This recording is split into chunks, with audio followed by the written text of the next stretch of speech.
كلكم كتعرفوا هذا المؤثر. بصراحه ماشي مؤثر، هذا مخور، حيت نستاهلوا، حيت اللي جا كيضحك علينا بجوج كلمات. المغرب افضل بلد في العالم. دابا انت تجي تورينا بلادنا كي دايره، حنا عارفين بلادنا زينه، ولا انت اللي كتفرج؟ انت راه عارف بلادك احسن منه. راه كاين شي بلايص واقيلا راه ما ماشيش ليهم هاد خاين، هاد المخوار، هاد وجه قريش عارف الخطه، عارف كيفاش يجي.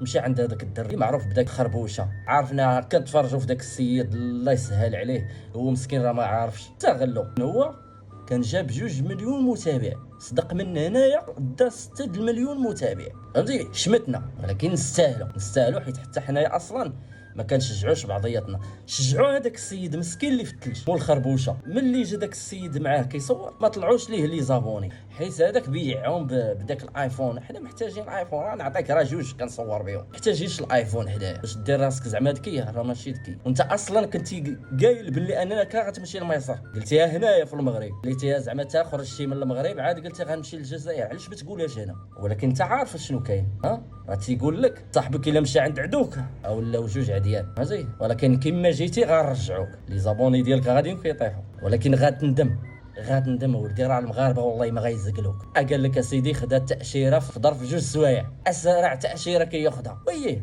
طريق الى جهنم احسن تاشيره، وراه هي هذيك اللي مشيتي لها، راه ما غنزقلوكش، ما طلعنا كنهبطوك.